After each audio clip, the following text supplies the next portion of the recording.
السلام علیکم ورحمۃ اللہ وبرکاتہ۔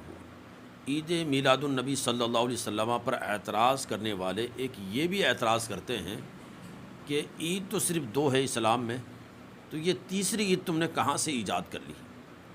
عید تو دو ہی ہے تو اس کو عید کیوں کہتے ہو؟ میلاد النبی کو عید کیوں کہتے ہو؟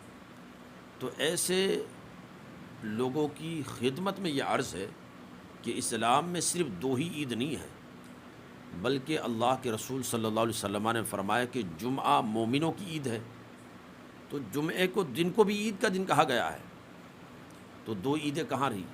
52 عیدیں تو جمعہ والی عید ہو گئی۔ اور حضور علیہ السلام سے پوچھا گیا کہ جمعہ عید کا دن کیوں ہے؟ کیونکہ اس دن میں حضرت آدم علیہ السلام کی تخلیق ہوئی، تو آدم علیہ السلام کی تخلیق کے دن کو عید کا دن کہا جائے تو حضور علیہ الصلاۃ والسلام کی ولادت کا جو دن ہو اس کو اگر مسلمان خوشی والی عید کہہ لے اور مسرت والی عید کہہ لے اور خوشی کے طور پر اس کو سیلیبریٹ کرے، تو اس میں کون سا حرج ہے؟ کون سا گناہ والا کام ہے؟ بتائیں، اس میں کوئی گناہ نہیں ہے۔ اور پھر عرفہ بھی عید ہے، حدیث میں فرمایا گیا، حضرت عمر فاروق اعظم رضی اللہ تعالیٰ عنہ کی بارگاہ میں کچھ یہودی آئے اور کہا کہ آپ کے قرآن میں ایک آیت ایسی ہے، اگر ہم یہودیوں پر اترتی تو ہم اسے عید کا دن بنا لیتے۔ تو فرمائے کون سی آیت ہے؟ تو یہودیوں نے کہا کہ الیوم اکملت لکم دینکم، یہ آیت۔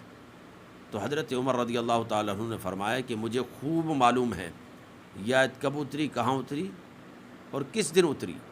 وہ عرفہ کا دن تھا اور حضور علیہ السلام موجود تھے، تو عرفہ کا دن بھی عید کے دن اور وہ جمعہ کا دن بھی تھا، تو جمعہ بھی عید۔ ارے یہودیوں، تم تو ایک عید مناتے، جس دن یہ آیت کریمہ اتری اس دن تو پہلے ہی سے ہمارے ہاں دو عید کا دن تھا، پہلے ہی سے دو عید کا دن تھا۔ تو عید جو ہے، عید کا مطلب ہوتا ہے خوشی، ہے نا۔ آقا علیہ الصلوۃ والسلام کی ولادت پر ہر مومن خوش ہوتا ہے، تو اس معنی کر کے اس کو عید کہہ لیا جاتا ہے۔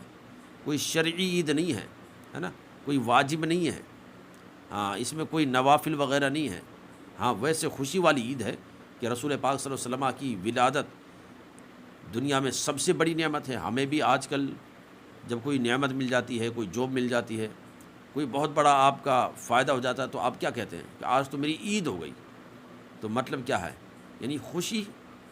تو اسی طرح آقا کریم صلی اللہ علیہ وسلم کی آمد کے دن کو خوشی منانا، اس کو عید کہنا، عید کے طور پر اس کو سیلیبریٹ کرنا، اس میں کوئی گناہ نہیں۔ اور پھر حضرت عیسیٰ علیہ الصلوۃ والسلام کے حوالے سے یہ ملتا ہے قرآن کریم میں کہ رب کی بارگاہ میں حضرت عیسیٰ علیہ السلام نے عرض کی کہ اللہ ہم پر آسمان سے دسترخوان اتار، ہے نا، تکونو عیدا لاولینا و آخرینا، تاکہ وہ ہمارے اگلے اور پچھلوں کے لیے عید کا دن ہو جائے، خوشی کا دن ہو جائے۔ تو حضرت عیسیٰ علیہ السلام اور ان کے حواریوں پر دسترخوان اترے اور وہ اترنے والا دن ان کے لیے عید کا دن ہو جائے، قرآن پاک میں اس کو ذکر کیا ہے۔ تو جس دن رسول پاک صلی اللہ علیہ وسلم تشریف لائے ہیں، جن کے بدلے میں، جن کے صدقے میں حضرت عیسیٰ علیہ السلام پر دسترخوان اتر رہا ہے، جن کا صدقہ پوری کائنات کھا رہی ہے، تو وہ رسول جس دن تشریف لائے اس دن کو اگر عید کہہ لیا جائے، اس دن کو اگر عید کے طور پر منایا جائے، تو اس میں کون سا گناہ کی بات ہے؟ تو یہ کہنا کہ اسلام میں صرف دو ہی عید ہے، یہ نہایت ہی جہالت بھری بات ہے۔ اگر احادیث کو پڑھا ہوتا اور اسی طرح سے قرآنی آیات میں بغور دیکھا ہوتا تو ایسا کوئی اعتراض کرتا ہی نہیں۔ اسلام میں دو عیدیں نہیں ہیں بلکہ بہت ساری عیدیں ہیں، اور عید کا معنی ہوتا ہے خوشی، بار بار پلٹ کے آنا، تو یہ وہ چیزیں ہیں جو بار بار یہ خوشی کے دن پلٹ کے آتے ہیں، اس لیے اس کو عید کہہ لیا جاتا ہے۔ تو آقا کریم صلی اللہ علیہ وسلم کی میلاد کے دن کو، ان کی پیدائش کے دن کو عید کہنے میں کوئی حرج نہیں ہے، اور نہ یہ کوئی شرک ہے، نہ کوئی بدعت ہے، بالکل جائز ہے، مستحسن ہے اور بہتر ہے۔